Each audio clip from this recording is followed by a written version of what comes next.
On today's episode, we take a look at Republican identity politics, examine why assisted suicide is a privilege reserved only for the vaccinated. We'll learn that getting an abortion just because you want to is okay, and we take on the age-old argument that everything should be free. This is Cringe Post. Hey friends, welcome to the Cringe Post podcast, where we take on those online takes that you might see but not necessarily know how to engage with or to argue against. We take on those posts, we kind of point out what's wrong with them and a lot of times, why they're kind of cringy themselves. My name's Britt. I'm here with my co-host Donnie, and we've got a really great show. Some of these I couldn't even believe were real, and I had to look up myself just to make sure we weren't, doing some cringe on some satire, even though it's, satire. I'm really excited for this. Before we get started, please make sure to like, share, and subscribe to our channel. We've been growing. I'm consistently seeing a lot of downloads and views every week, and that's that's in part to you guys, sharing and stuff. And so I'm really thankful for that. But before we get started with looking at other people's cringes, we usually like to poke fun at ourselves. And today we're going to take a look at my co-host Donnie. And in October of 2009, Donald wrote, "Frankly, I'm quite fed up with someone, something, some people, some attitudes, and you'll never know for certain. Unless you are my brother, which you aren't. Unless you're David, which you probably aren't."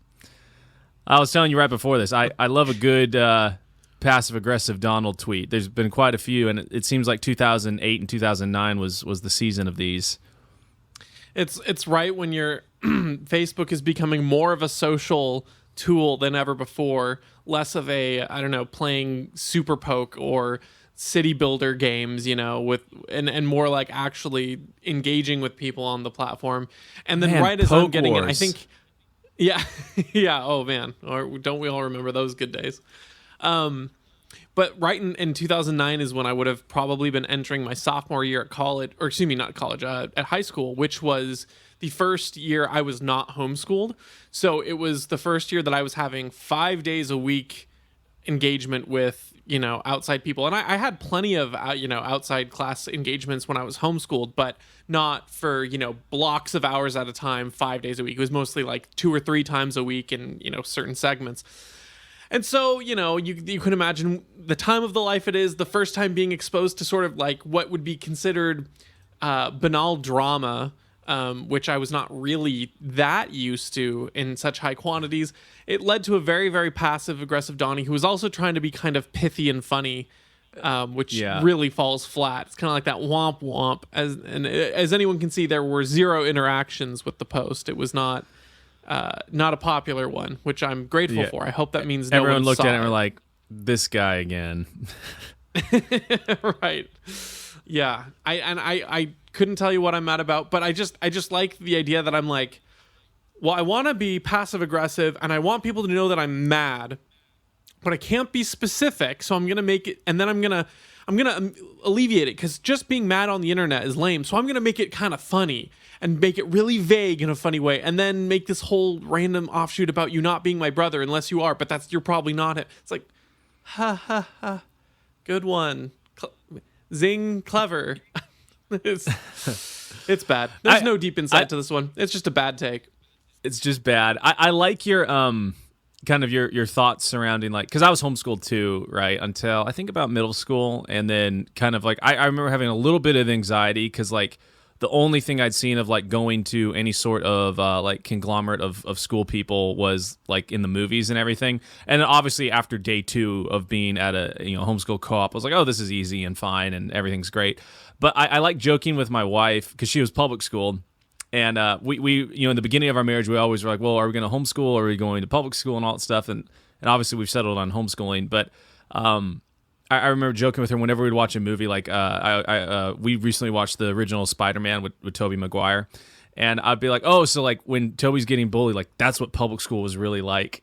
And she always laughs at me because, she gets a little annoyed too. But I'm always trying to kind of troll her in that way, because it's like the only thing I knew about public school is like, oh, there must be bullies that like want to beat you up all the time. And in some cases that's true, right? Like for a lot of people, the only violence they ever, encounter is at school. But anyways, I just thought it was funny. It's like that. I had the same anxieties, going into the not homeschool portion of my life.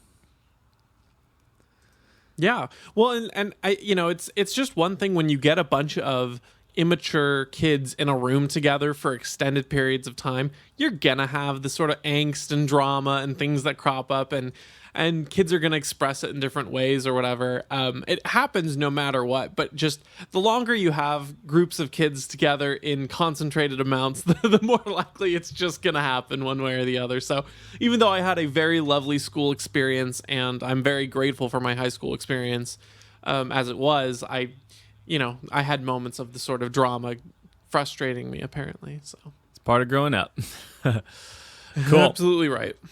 Moving on to our actual cringes for other people that we're going to take on. Our first one of the day is from Eric Erickson, verified on Twitter. And he writes, "The bison helmeted jackbutt deserved to go to jail. He's not a political prisoner. He stormed into the U.S. Capitol and the Senate chamber to impede the Electoral College counting. I'm sorry some of you feel the need to engage in performance art to maintain street cred."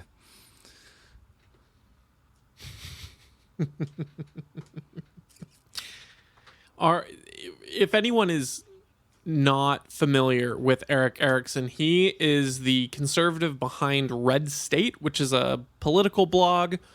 I think he's like a contributor for several places like CNN, but he's a pretty like red meat Republican. He's not someone I would consider like a John Kasich or a Jeb Bush or anything like that. He's feisty, kind of conservative from what I recall. Now, I haven't been following him that closely. I have in my head, and this could be completely wrong, so take this with a grain of salt. I have in my head that in 2016, he may have even endorsed Rand Paul, which is crazy. That being said, so I'm just saying he's not like, at least from when I knew him, he was not one of these Republicans who just completely always bent over to the left very obviously. So that being the case, when you look at him simping for the left now, he's not a political prisoner. He deserved to go to jail because he was impeding the results of the Electoral College counting. You realize where even Republicans' ultimate priorities lie, and it's with this government institution that is a monopoly on force. That's where it lies. Now, that being said, I don't think January 6th was great. I think it was stupid. I think it was immature and ultimately like unhelpful. But that being said, what this guy did, what's his name? It's like something with his last name starts with an A. I can't remember exactly, but he did not engage in any violence. He was one of the first people inside. I think he yelled something like "Time's up, mother effers" or something like that. And that's about it. And he got sentenced to like 3 years and 5 months in prison for again, at most like trespassing. How is that not a political prisoner? Like, he's very obviously, for the relative damage that he caused, he is getting a representative public punishment to demonstrate to the population this is what happens when you cross the Capitol. Now, think about all of the people in the BLM riots who not only broke into somewhere on their property, but destroyed things with it as well. At most, maybe you have a destroyed door on the Capitol building or like the podium that he took. But you think about like the actual buildings burned down as well as the breaking in that these people have, and they are not getting sentenced to 3 years and 5 months. The difference is that this is sacred, hallowed government ground. And unfortunately, conservatives who claim to be, individual liberty and freedom sometimes and ultimately always bend down to the altar of government when it comes down to it. And they're like, nope, this guy deserved it because he was trying to, break in on our holy counting results.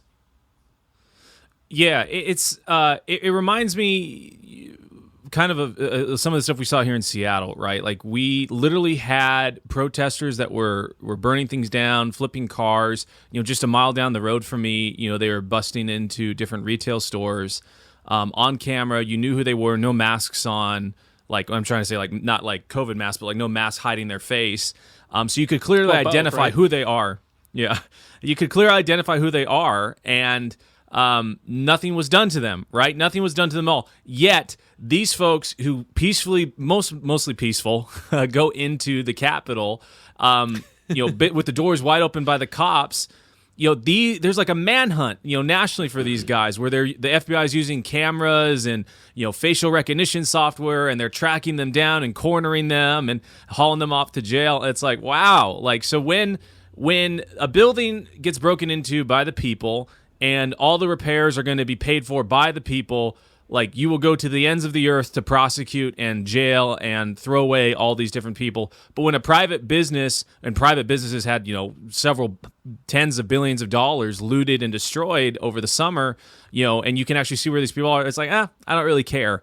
I think one of the most sobering things, and I wish some more like populist Republicans would get on this, is basically where the cops' allegiances lie, right? So like here in Seattle, there's a video of someone who was attacked by Antifa, and they're backing up, retreating away from Antifa. They've got like a baton, and they're basically trying to wave it at the Antifa that's like kind of like encroaching on this guy. And he's saying, hey, back away, like I don't want anything, and he's backing away. And then the cops come in and they arrest the guy that's retreating, right? And then they don't do anything to the Antifa people. And it's like, like it's the same with the cops down in like Texas, right? Where they're going to arrest the salon owner even though they've got people rioting, right?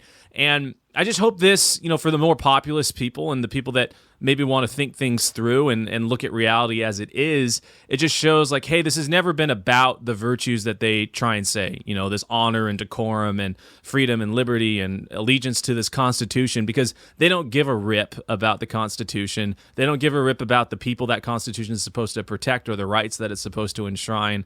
They just care about power, looking good. They want to say the correct political take so that they don't get crucified, in the media. Absolutely. And this is the ultimate problem with conservatives, I think, is that they kind of hold a what I would consider at least self-defeating ideology, where they want to preserve the institutions of power that they see that preserve liberty and freedom. So in their mind, it's like this structure of the legislature and, counting the electoral college and yada, yada, all that going on is upholding the Constitution. And I don't want these like extra things. Like I don't necessarily want the EPA, or I don't want the Department of Education. I don't want Common Core. So we're going to get rid of the excess, but we need this core thing here to protect the basic liberty of the Constitution. And that's how we have a free society. And to me, that's entirely self-defeating, because having that thing to protect the Constitution necessitates it will grow beyond the Constitution and encroach on your liberties. And that thing by itself is encroaching on your liberties, right? But because they have this lock in their mind, when the very core identity of that entity which protects the Constitution in their mind, when that betrays them, they have to make a choice. And the choice is, do I side with the institution, or do I side with the idea of individual liberty? And I think that is, and I'm not saying that everyone who comes to that choice and makes the individual liberty choice magically becomes a libertarian. I think that's where you have a bunch of the red-pilled populists, like maybe even Ron DeSantis, who just kind of further segregates in his mind the institution from that, but will say, okay, the federal government is the problem, and we need to take back, and it's like also like corporations, so we need to use like laws to prevent big business and big government from doing things. And it's like, okay, so you're pushing it back another level of what I would call self-defeating and counterintuitive, but like it's still different than this take, which is nope, that guy deserves to go to jail. He was trying to stop the process. I think there's kind of a split there, and it's where I think you get red-pilled Republicans and then blue-pilled. I think it comes to that kind of split where the core of the capital, being the core institution of quote unquote democracy, if it works against freedom and that's when you make your choice. Are you loyal to the institution, or are you loyal to freedom? Yeah, and I think that, kind of, for me at least, wanting to start this podcast arose from one of my family members saw one of those pictures of, I think it was during Biden's inauguration, like George W., George H.W., and Obama and Clinton all were together like at the thing, and my family member was like, oh, like that, isn't that just so cool? Like they're all together. I'm like, dude, those are like blood-soaked monsters. And she's like, well, it hasn't always been, how it is. I'm like, no, it has been, right? Like, we just now know and can see everything, right? With the rise of the internet, we can actually see all of the different interests and things that are deceptive and lies that these folks put out. And that's, I think, one of the silver linings of the past few years, at least with COVID, is that I think a lot of people have been red-pilled because they actually see the true intentions and how it all plays out when the rubber meets the road. I hope so. All right, moving on to our next one. We've got this person is not verified, and even if they were, I don't really know their name because it's just a bunch of symbols. So, but they write, just a reminder that if you get an abortion literally just because you want to and not because of medical or life issues, like you genuinely just don't want a kid, then that's okay. And the government shouldn't take that right away from us. I like this because it's such a deep, interesting, nuanced argument that I've never heard before, which is just get one if you want one. Haha. Like, so deep, so well argued, and such a profound thought process there. I don't know how to, how do you defeat that argument, right? It's because you should. That's the argument. Yeah, because you can, you should. It also reminds me kind of the shout your abortion movement, right? It's like it's like regardless of where you fall on the divide of like, is it a human life or not? Like, you agree that you're killing something. It's like what a weird perverted thing to shout. Like, I'm happy I killed this thing. Like, that just, regardless of whether you think it's a human life or not, it's still pretty weird. I think we have that natural inclination, right? Because it's like, okay, again, let's for the sake of argument say that it's not necessarily human life right now, but we know it is biologically alive in some form. But we also sort of balk when the neighborhood kid is burning ants with the magnifying glass all day, and that's all he does every time he sees a bug, is he just wants to torture it, pluck off its wings, and burn it. Now, I'm not opposed to swatting a fly in the air if it's, invading my home, like, wrecking my fruit stash, whatever it is. Like, yeah, like, I will kill a bug in that case. But I also don't necessarily, I think there's something to balk at when it'd be like, oh, what's Donnie doing this Saturday? Oh, he's going out finding every bug he can and pulling its legs out and then like frying it in the sun. You know what I mean? Like, so there's a level of like discontent we as humans sort of have with the idea of just killing something for its own sake. So you have to recognize that it's like, you just genuinely don't want a kid. That's okay. And it's like, well, let's slow down here, because we recognize that just killing something for its own sake is not a moral good.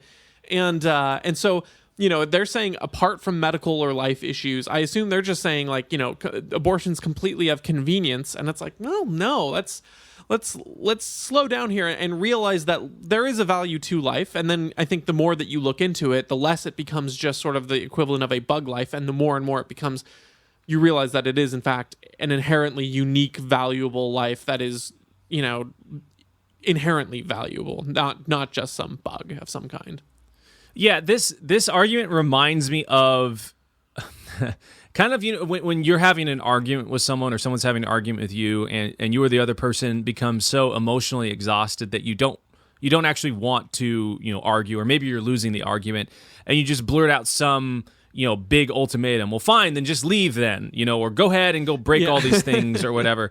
And that's what this argument reminds me of, because it's like this person obviously is at their wit's end, right? They have no good way of countering arguments against abortion. But because it's so, their selfishness is so ideologically entrenched in themselves, the only thing that they can do is kind of just go completely the other way and just give some sort of this bizarre ultimatum. It's like, man, like you're saying, nowhere in life do we ever look good upon anyone who just kills for the sake of killing, and even killing for the sake of convenience too, right? Like, let's just give them the most like charitable take, right? Like, maybe this gal is saying like, hey, like, you just don't want a kid because it might be inconvenient, then go ahead and kill it. Killing for the sake of convenience is still pretty awful, right? Like, I might not like the way someone looks at me on the street, or I might feel kind of uncomfortable with someone, at work, like how they kind of push me to work or they criticize my work or something. That doesn't give me, it's like, well, it'd just be easier if I killed them, and go ahead and do that. Like, that's not how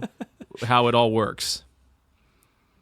Well, it might even be more like if you had a pet, like a pet gerbil, and you're like, man, it's really inconvenient that I have to clean its cage out every day and I have to buy food for it, and I'm just gonna kill it. Like even that, you'd be like, whoa, can you just like give it away? Like that's really extreme to just kill your pet gerbil, even if it's a disgusting rodent gerbil that I don't understand why anyone wants as a pet.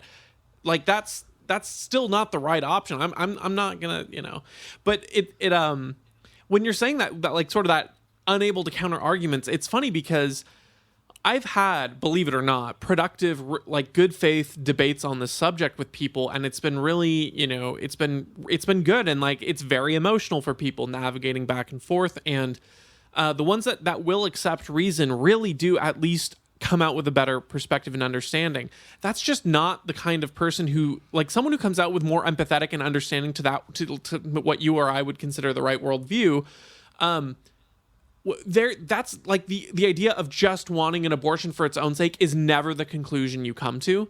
And it's like, I don't know, this is a little not directly related, but it makes me think of a different conversation I had with a friend of mine from high school who I went to a very conservative Christian high school, and she was one of my best friends in high school. And a couple years ago, since then, she has gone completely in the opposite direction. And she made some post that was kind of similar to this, and except she had a little bit more better reasoning. She was pretty smart. She was talking about how no one has a right to your body, even if it is a person, right? And so it's like, it doesn't matter if it's convenience or not. Like no one has a right to my body but me. Like I own my own body. And so I was like, well, I don't know that I'll change her mind, but we've had debates in the past, and you're a reasonable person. Let's talk this out. So and it was a public Facebook post, and I'm like, I just don't want people out there to see this and be convinced. Like before cringe post was a thing, I was trying to make sure that people who didn't want to engage or didn't feel comfortable engaging, or like, I know this is wrong, but why? Had some. And so I used the classic Tom Woods example of the yacht, right? Where it's like you invite someone on your yacht, and then midway through the voyage, you decide that you don't want them on your yacht. You don't get to just chuck them off your boat because you invited them there. You're responsible. Or it's like if you're driving or you have property, and a guy, for the cases of rape or something like that, let's say a guy is driving a truck, and in his truck is a tied up body of someone who's living, and the guy tosses that guy, the tied up body, on your lawn. You don't get to just shoot that guy for trespassing your property, right? Because he's not responsible for that. Obviously, you need to have some level of reciprocity of your action to his action, that kind of thing. So it's like, okay, in the step one, if you are responsible for bringing that child into the world, you don't get to, get rid of it. And two, if someone else forced you into that position, you don't get to reprimand and seek justice on that baby because they are not at fault in that scenario, right? So I made this kind of argument, and I swear, I know that I can be combative. I swear I tried to put it in the nicest terms and the most diplomatic, like, well, let me play devil's advocate. The response I got was, I'm not an effing yacht, Donnie. My body's not. I'm like, okay, there's, like, you're not actually going to argue in good faith here. And then it was all a bunch of straw men and, like, about, all the different things. And so it's like, that is what so much of the abortion movement has become. And the reason why this post is included is because right now there's the Supreme Court arguments going on that could go into Roe v. Wade, gut it. And so it's just like, even on that level, the arguments are so bad. Like, I don't know if you listen to any of the summaries or any of the arguments, but at one point, Justice Alito got the prosecution, I think it was, I can't remember if it's the defendants or the prosecution, I apologize, but got the pro-abortion side, essentially, to basically say that the reason, like, that precedent is always perfect in the law, and like Roe v. Wade is the law, and so you can't go back. And so he was saying, so you're saying that during the 60 years of Plessy v. Ferguson, the segregation things, that by your standard, was correct law at its time until it was overturned because of stare decisis, and they had to agree because that was the argument they're making. So that's the moral and logical bankruptcy, I feel, of the abortion side in so many cases. Sometimes they try to play it up nicely and decorate it, but at the end of the day, most of them kind of come back to this, where it's just like, you just genuinely don't want a kid, that's okay, and the government shouldn't let us not. That was great, man. The truck and thrown into your backyard example I've not heard before. I do remember my body's not a yacht though. The truck is a Donnie original. That's actually a Donnie original. Nice. Good one. That was a good one. All right, moving on to our next one. We've got Patrick Ruffini, who's a GOP pollster and pundit, and he tweets out with the Virginia governor's race. He says, "First black woman lieutenant governor, first Hispanic, and first children of immigrants as attorney general. This is the new Virginia GOP." Yay for diversity and inclusion, guys. We're doing it. The Republican Party is becoming woke.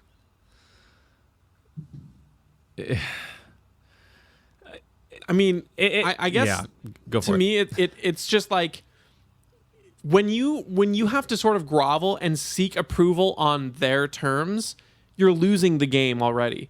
It doesn't matter, what point you're trying to make. That like, look, we're not a bunch of racists or whatever. Like, that's like signing the "I'm not a racist" pledge. Like, they had to sign that thing, Like, that's the level that you're getting at when it's so disingenuous to play by those rules, like to just sort of, grovel at the feet of intersectionality, to be like, no, look, the Republican Party has someone who checks that immigrant box, someone who checks the woman box, someone who checks the black box. So you guys can't call us racist because we're playing by your intersectional rules. And by that time, the left's like, okay, cool, whatever. You're still a, I don't know, trans ableist or something like that, What's unfortunate about this tweet to me is that it undermines, and obviously you and I are not conservatives necessarily.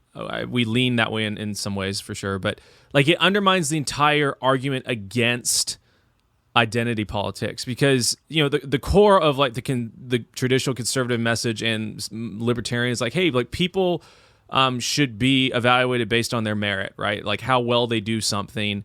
And what this guy is doing, he's going back on himself and saying, well, no, look, like this is what matters. We've got a black woman, we've got Hispanic and, immigrants and all these things.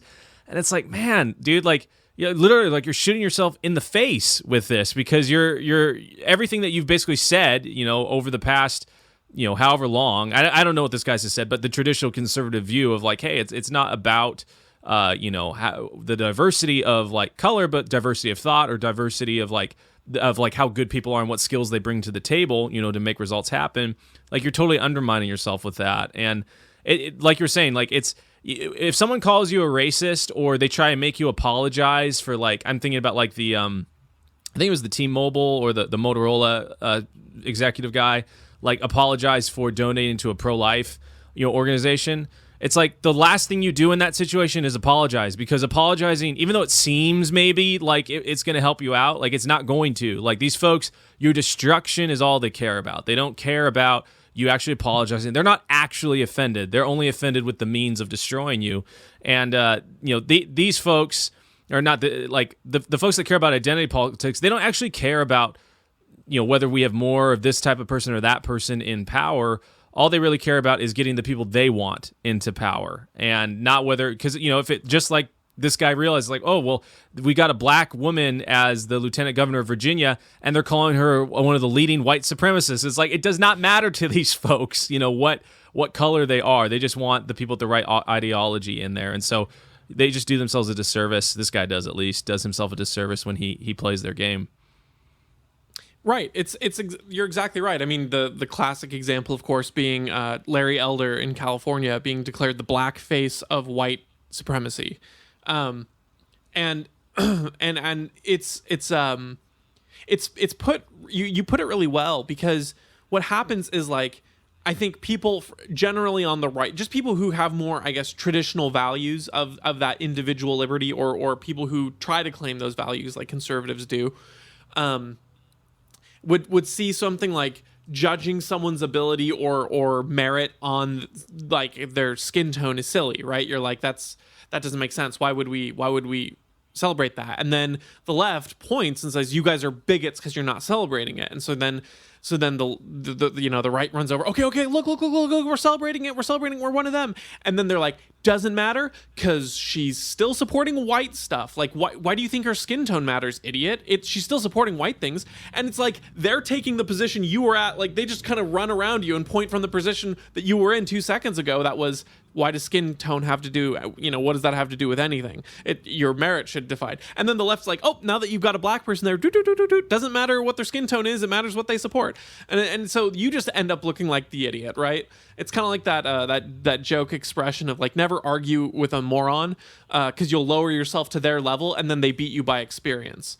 And and that's kind of what happens here when you play this intersectional game and you just take their, you're like, that's a ridiculous premise, and then they beat you by saying, yeah, why did you accept that premise? That's ridiculous.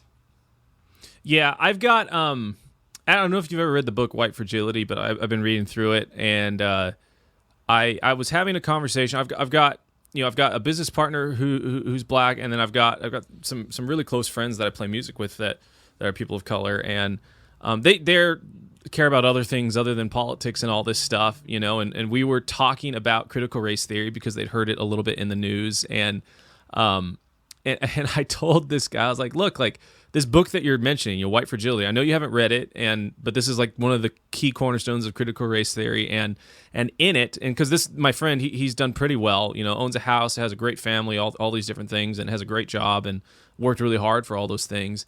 And I said, according to this book, everything that you do, right, like being on time, having a job, maintaining, the nuclear family, being honest and all these things, according to White Fragility, those are white traits. And like, don't you think that's pretty racist to assign those traits? Because to me, those traits are just, I'm Filipino and then half Swedish.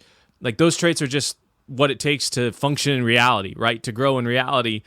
And they're saying that those are white traits. Doesn't that kind of strike you as pretty racist to say that like your culture is incapable of working hard or being on time or anything like that?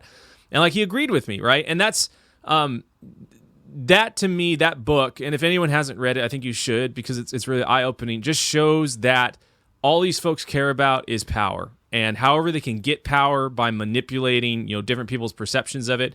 I'm not necessarily a big Malcolm X fan, but in his piece, The Ballot or the Bullet, like he nails it, right? Like the Democrats and all these folks that play on race, like they say and talk a good game, but at the end of the day, it's just for power, right? And he understood, and his solution was we need to riot and we need to choose the bullet instead of the ballot, which obviously we're non-aggression and we're peaceful until someone aggresses upon us. But I think that he's right in that these folks, all they care about is that power. And so when you try and be like, well, no, look, we've got this virtue, right? They're trying to create new virtues to grab power. And when the Republicans try and say, well, we've got some of that virtue, it doesn't matter because they don't care about that at all. They just care about who's in power and who can make the rules.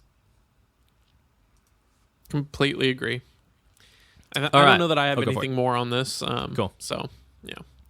All right, moving on to our next one. We've got a Twitter user, and it's a thread. And this user says, I think if someone steals food because they have no money to buy food, they should be given food and not punished by the law for trying to avoid death. Here come slippery slopes. So now we just need to give everybody free food, huh? Yes. Then she writes, so what about free housing next? And she goes, yes. This reminds me of the... go for it. Go for it. Oh, go ahead. Oh, I was just saying, I can't imagine a system where the government controls food or housing that hasn't just gone smashingly. Yeah, I something about like 60 million people starving to death and being rounded up and killed somewhere on the eastern side of the world. A bell. Yeah, so I mean, I guess some people debate 60 million. Maybe it's more like 8 million. I guess that's not so bad. 8 million. I've never had $8 million in my life, but that doesn't seem like that much. So. It reminds me of what I was talking about at the beginning is in that Office episode where they're doing the ethics seminar and like Holly, the HR rep, is trying to go through the book, and she's like, oh, well, like, you shouldn't, take stuff from the office, and you shouldn't be a time thief and all this stuff. And then one of the guys is like, hey, like, that's not ethics. Ethics is like two competing realizations of the good. And what I think it was Andy says, like, would you steal bread to feed your family? Like, it's some like really deep, like, philosophical question. And Michael Scott's like, I would not steal the bread, but I would also not let my family, starve, because he wants to have it both ways. And that's kind of what these socialists kind of get into. They want to have everyone be fed and the government be in control of everything. And it's like, you can't have both, because that's not how it works. Usually when the government's in control of everything, more people starve. It's funny because, like, on the one hand, like, you and I would agree that oftentimes the penalty for something like this is, in the government standard, pretty bad and pretty poorly handled. Like, and this actually comes back to that truck example that I used in abortion, where it's like the punishment for trespassing, or in that instance, needs to meet the seriousness of the offense, right? So it's like, someone stealing food because they have no money and are hungry, I am much more sympathetic with, right, than some executive embezzling funds from their company so that they can buy another mansion. So I think, like, the quote unquote punishments there, what, you or I wouldn't necessarily want it done by a central government force, but the punishment to take them accountable should not be the same.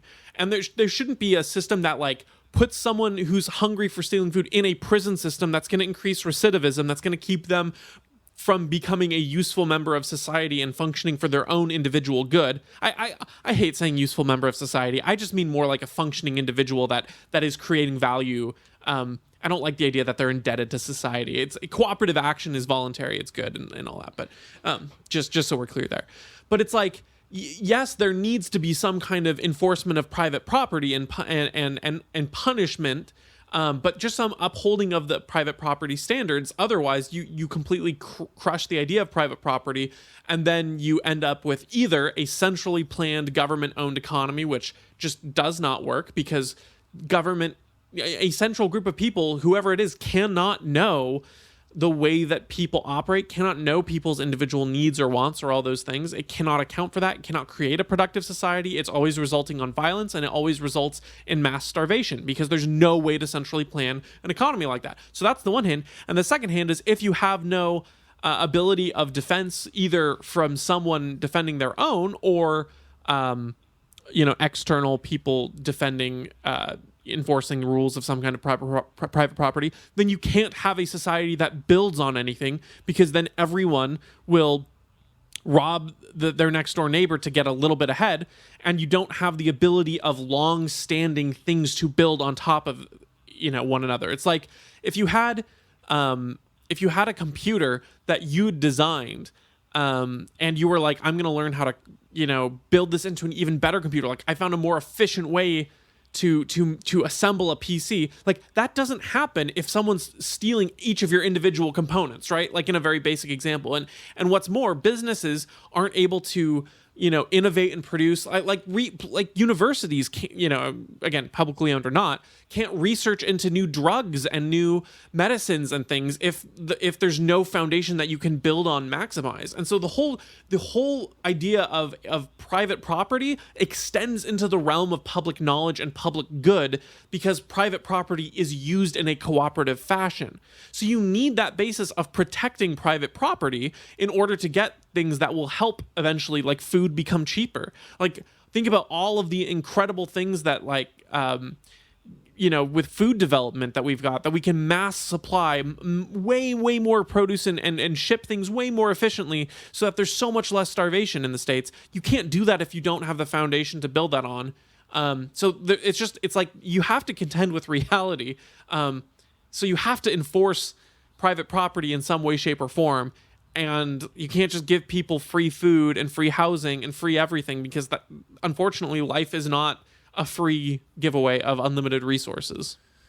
Yeah, a great example of what you were just saying, I think, is everything going on in San Francisco, right? Where San Francisco decriminalized basically any sort of store theft or robbery under $1,000 or $900, something like that. So basically, if you went into a store and you took $899 worth of stuff, and a police officer caught you with it, basically it was catch and release, right? They're going to let you go. They're not going to take you in or anything like that.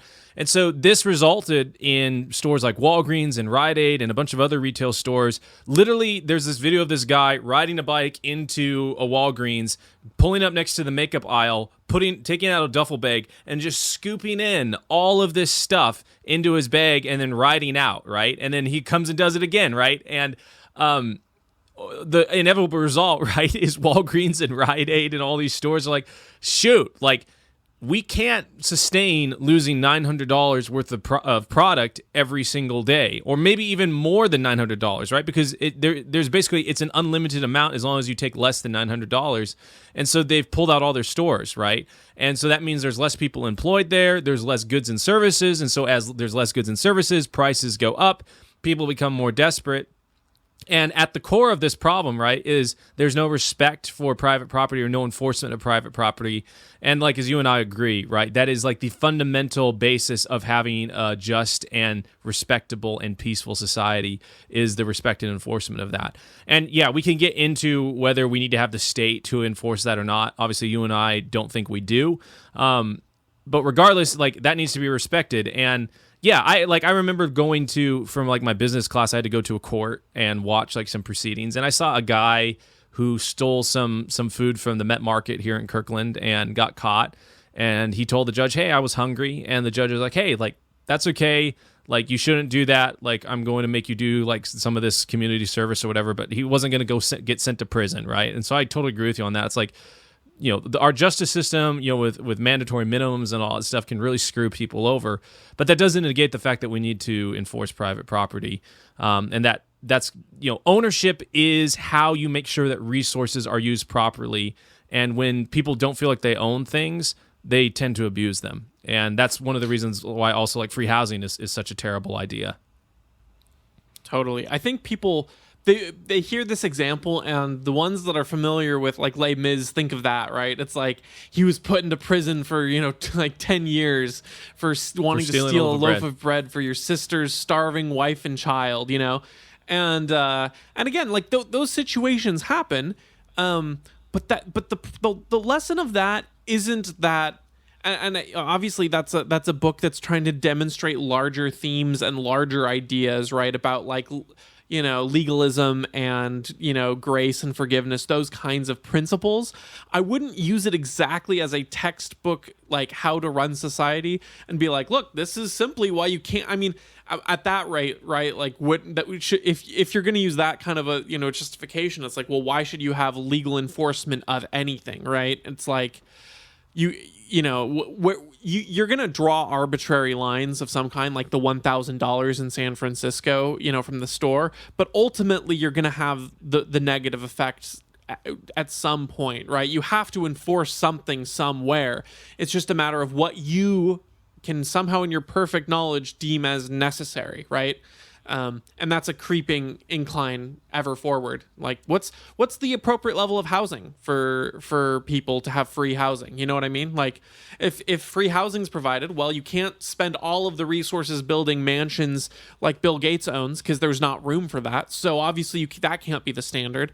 What about like a mud hut that they live in Africa? Because there are people who live in mud huts in Africa. Is that okay here, or is that substandard? And why do you get to make the call that's what's okay for America and what's okay for here?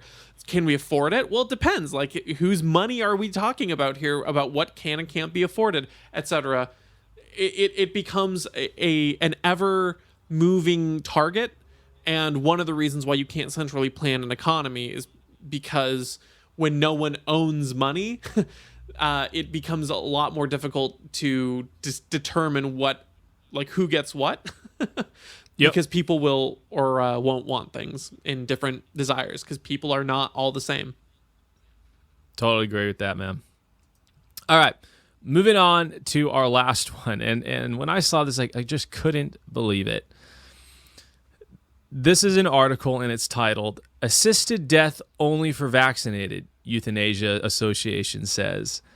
Anyone wishing to be euthanized now has to first present proof of vaccination or recovery from COVID as per the new guidelines issued by Germany's Euthanasia Association. Obviously, they don't care if you die or not, right, from COVID. Like, I don't, this is crazy. I had to look it up, guys. This is legit real, like a real thing. And I don't know, man. You tell me your thoughts when you saw it. I'm still processing it. The funny thing is, it made me instantly think of the one episode we did where we were talking about all the people saying, like, look, if you're not vaccinated, you shouldn't get emergency responders, or you shouldn't get priority in the emergency room, or whatever that post was, something like that. I don't remember the exact, but it's so funny because it's like they're like, well, if you want your life saved and you're not vaccinated, you don't get it. But if you want to die too, we're not going to let you off the hook either. It's such a funny, like you don't get to go out on your own terms either. I think it's also really funny because and maybe I need to look in. The decision has been widely reported. I haven't seen a lot of justification for the decision, and it's in Germany specifically. So I imagine any further analysis is in German, which I unfortunately do not speak. But I'm wondering if it has to do with because of the facilities that would need to be used and the staff there. They don't want unvaccinated people risking others who are getting taken care of in critical conditions, is my guess. But the thing is that we can see is, a hospital of all places should be a place should be equipped to take care of multiple patients who have deadly viruses, especially when the vaccine does not prevent you from spreading it. It also does not prevent you from catching it, but it does not prevent you from spreading it specifically. So it's like, if they're allowing vaccinated people to go in an area that with potentially people who are at risk, who are not trying to die for this procedure, there has to be some sort of mitigation effort. And so again, it's just one of those punishments on the unvaccinated for not complying, because the standard they're setting is going to be very arbitrary. If it's like you're 1% more capable of infecting other people than not, it's just a way to. And here's the thing, right? It's like, let's say someone is infected with COVID and they're not vaccinated and they want assisted suicide or whatever. Wouldn't killing them kind of reduce the chance for COVID to spread a little bit more? Like, I don't know. Like, doesn't that seem to you like one of those things where if they really care about spreading COVID or not, like letting the guy who has COVID die and then getting rid of the body actually takes him out of society? I don't recommend suicide. I don't think suicide is good. Assisted suicide, morally, I don't believe in it. But it's like, just saying, if the association's worried about COVID and someone's unvaccinated, isn't it better to kind of get one of the people out of society that you want to scapegoat for all the problems of spreading and causing a disease? Yeah. I mean, it would be bad to talk about Germany getting rid of people that they scapegoat for ruining their society. But you're the what is it? The red stamp. You are anti-Semite, like Thomas Massey, because you're comparing it to the Holocaust.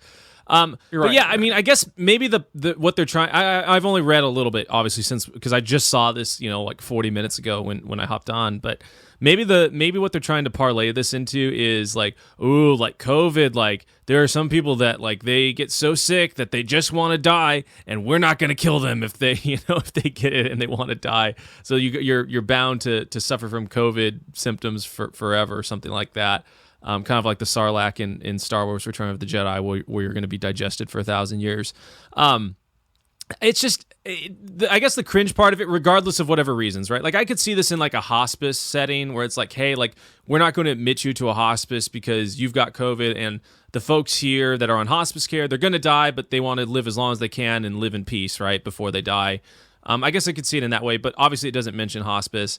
But regardless, what makes it so cringe is that it's like, well, all of these, I don't view, being able to take your own life as a right that you have necessarily, or as a good thing to do.